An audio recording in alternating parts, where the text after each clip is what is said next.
చనిపోతున్న మానవులారా, ఈ శుభవర్తమానము దేని కొరకంటే తెలుసా? నువ్వు బ్రతకడానికి 20 సంవత్సరాలు కూడా సుఖం లేకపోతే ఎందుకు?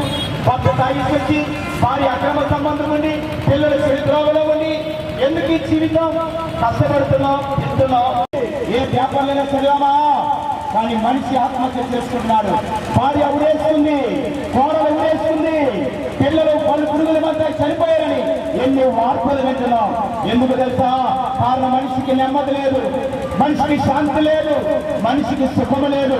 ఆ ప్రాణాత్మ దేహాన్ని రక్షించడానికే ప్రభువైన యేసుక్రీస్తు ప్రభువారు ఈ లోకానికి వచ్చి ఉన్నారని. వచ్చి ఏం చేశారు తెలుసా? ఆయన 2 చేతులకి మేకులు కొట్టారండి, ఆయన తలకు ముళ్ళ కిరీటాన్ని పెట్టారండి. మీరు చూస్తున్నారు కదా యేసు ప్రభువారు శిలువలో ఆయన వేలాడుతున్న దృశ్యము. ఆయన మేకులు కొట్టి ఆయన చివరి రక్తము కొట్టు వరకు కూడా మన కొరకు రక్తాన్ని కాచి ప్రాణాన్ని పెట్టారమ్మా. ఇది ఉచితంగా దేవుడు మీకు ఇస్తున్నాడు.